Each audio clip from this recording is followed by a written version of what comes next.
Back in 1997, the Ohio Supreme Court ruled that the way Ohio funded its schools was unconstitutional.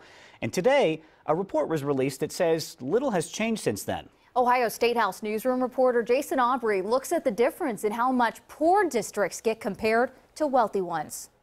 School funding is a complex issue, but ultimately it boils down to two major sources: local money and state money. And when it comes to state funding, experts say more should be done. School funding at the local level is all based on property tax levies and, in some districts, income tax levies. The poor districts, no matter how hard they try to get their voters to support levies, just can't raise enough money. That means the state has to step in. They give all schools money. Low-wealth districts are supposed to get more than high-wealth districts. The first 10 years after the court ruling, we did make a lot of progress. The problem is, in the 10 years since then, we've really fallen back. Senate President Larry Obhoff disputes the idea that education is not a priority at the State House. I think we're all focused on the same things, which is making sure that all children get a quality education, and that which zip code you live in doesn't determine how good your education is going to be. He backed that up with these stats. In the last budget, despite closing a $1.1 billion gap and cutting spending overall,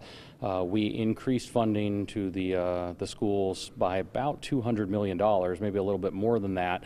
In each of the prior two budgets, we increased state spending on schools by more than $700 million.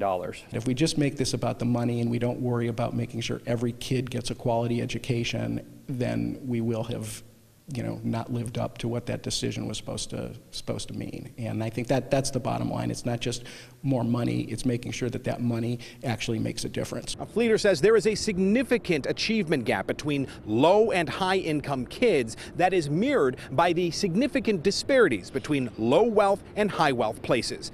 Local for you at the State House, Jason Aubrey, NBC4.